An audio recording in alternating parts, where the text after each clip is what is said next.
Bismillahirrahmanirrahim. Assalamualaikum warahmatullahi wabarakatuh. Alhamdulillah, kembali berjumpa bersama kami di channel Setama Group. Teman-teman sekalian, sahabat Setama Group, video kita kali ini merupakan lanjutan dari video sebelumnya, sehingga kami menyarankan kepada teman-teman sahabat Setama Group yang belum sempat menonton video sebelumnya agar menonton terlebih dahulu, sehingga memudahkan teman-teman sahabat Setama Group memahami video kita kali ini. Sip ya? Sip. Oke. Baik. Video kita kali ini masih seputar penelitian, dan kita khususkan kali ini mengenai menentukan permasalahan dalam penelitian. Ini sangat penting kami sampaikan pada teman-teman sahabat sekalian, sahabat Setama Group, karena judul sebagus apapun, judul semenarik apapun, jika kita tidak memahami atau tidak dapat menentukan permasalahan dalam penelitian atau permasalahan dalam judul itu, maka pada akhirnya judul itu menjadi tidak menarik. Oleh karena itu harus kita memahami, harus kita dapat atau harus kita mampu menentukan permasalahan dalam judul penelitian. Yang kedua, teman-teman sekalian, bahwa judul itu sesungguhnya sangat mudah dibuat jika teman-teman sekalian telah menentukan permasalahan dalam penelitian. Nah, pertanyaannya adalah, boleh tidak kalau misalnya saya buat dulu judulnya, kemudian nanti belakangan kita tentukan permasalahannya? Jawabannya sebenarnya sih tidak menjadi masalah. Itu boleh-boleh saja. Hanya saja alangkah baiknya masalah ditentukan terlebih dahulu. Kalau masalah sudah kita tentukan, maka dengan mudah kita akan menentukan judul, karena judul itu hanya sebatas rangkaian kata-kata yang menarik. Nah, kalau permasalahan sudah ada, judulnya sudah ada, akan memudahkan kita untuk menyusun atau menulis penelitian kita ke depan. Nah, karena pentingnya permasalahan, menentukan permasalahan di dalam penelitian, sehingga kami hadir akan menyampaikan kepada teman-teman sahabat Setama Group bahwa ada dua cara dalam menentukan permasalahan dalam penelitian. Jadi saya ulangi sekali lagi, ada dua cara dalam menentukan permasalahan dalam dunia penelitian. Cara yang pertama adalah kita melakukan identifikasi terhadap penyimpangan-penyimpangan pada lokus penelitian. Saya ulangi sekali lagi bahwa ada dua cara. Cara yang pertama adalah kita melakukan identifikasi terhadap penyimpangan-penyimpangan pada lokus penelitian. Gimana caranya kita melakukan identifikasi atau penyimpangan pada lokus penelitian? Kita bisa lakukan hal ini, teman-teman sekalian, dengan tiga cara. Baik, kita bisa lakukan dengan tiga cara. Cara yang pertama adalah kita lakukan observasi langsung. Artinya kita langsung datang ke lokasi penelitian, kita lihat, kita mengamati apa yang dilakukan oleh calon sampel kita di sana, atau apa yang dilakukan oleh calon responden kita di sana. Itu yang pertama. Cara yang kedua kita bisa lakukan, metode yang kedua dari cara menentukan ada mengidentifikasi penyimpangan-penyimpangan dan lokus penelitian adalah dengan cara melakukan wawancara. Kita tanya jawab atau kita diskusi dengan pegawai misalnya, dengan pimpinan misalnya, atau dengan stakeholder, di mana ini nanti akan menjadi sebab atau menariknya atau akan menjadi daya tarik atas permasalahan yang akan kita temukan. Metode yang ketiga kita bisa lakukan dengan cara keterlibatan langsung. Misalnya kalau kita seorang guru, maka kita misalnya mengajar, atau misalnya teman-teman sekalian, kita mahasiswa punya program namanya magang, atau lebih populer sih dengan istilah KKP. Jadi selama kita magang atau selama kita KKP, di tempat itu, maka kita perhatikan apa yang dilakukan oleh orang, kita catat penyimpangan apa yang terjadi. Nah, kalau kita sudah dapatkan penyimpangan itu, teman-teman sekalian, sahabat satu grup, maka akan mudah kita menyusun kata-kata untuk menentukan judul penelitian. Baik, saya kasih contoh cara menentukan permasalahan dalam sebuah penelitian dengan metode mengidentifikasi penyimpangan-penyimpangan yang terjadi. Misal gini, hari ini teman-teman sekalian, hampir semua kita itu suka atau hobi main HP.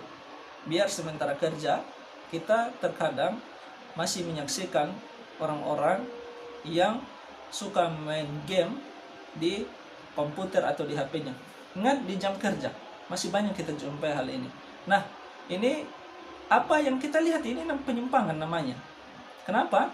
Semestinya kan kalau dalam jam kerja itu tidak boleh ada aktivitas di luar pokok pekerjaan yang sudah ditentukan dalam job desk masing-masing.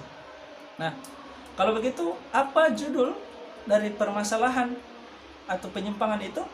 Maka tentunya salah satu judul yang bisa kita tarik dari situ adalah tentang efektivitas kinerja pegawai, atau efektivitas atau produktivitas pegawai, kinerja pegawai.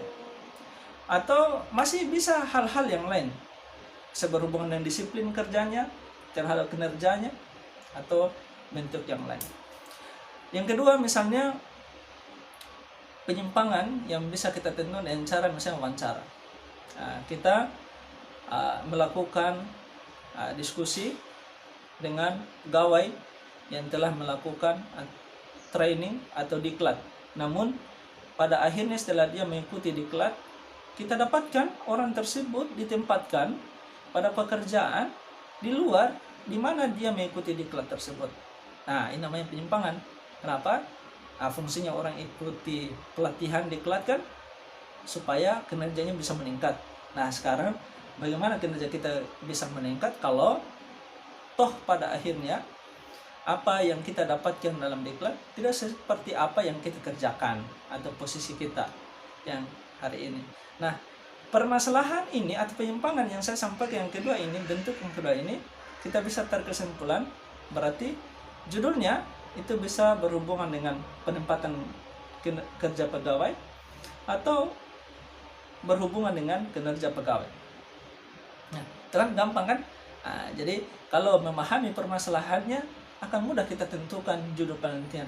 Sederhananya tadi, permasalahan tadi suka main game bisa jam kerja, maka judulnya bisa berhubungan dengan efektivitas kinerja pegawai, bisa berhubungan dengan pelayanan pegawai, bisa berhubungan dengan disiplin kerja pegawai dan lain sebagainya.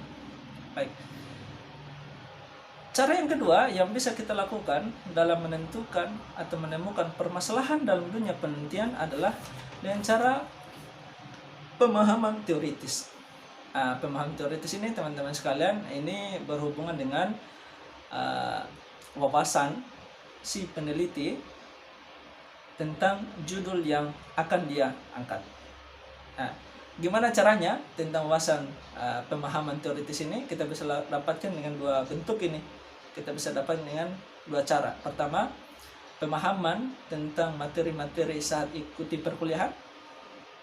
Saya rasakan kalau namanya studi akhir, pasti teman-teman sekalian telah menamatkan ya sekian banyak buku lah, atau sekian banyak topik pembahasan yang telah teman-teman kuasai. Karena syarat untuk ikut ujian atau ikut meneliti adalah ketika teman-teman sekalian dinyatakan telah bebas perkuliahan. Atau cara yang kedua, kita gemar membaca buku atau membaca jurnal atau hal-hal yang relevan dengan penelitian yang akan kita angkat. Nah, misalnya saya kasih contoh teman-teman sekalian mengenai pemahaman teoritis ini.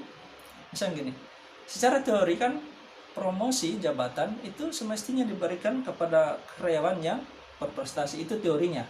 Kan teorinya bahwa orang promosi itu hanya dapat diberikan kepada karyawan yang berprestasi.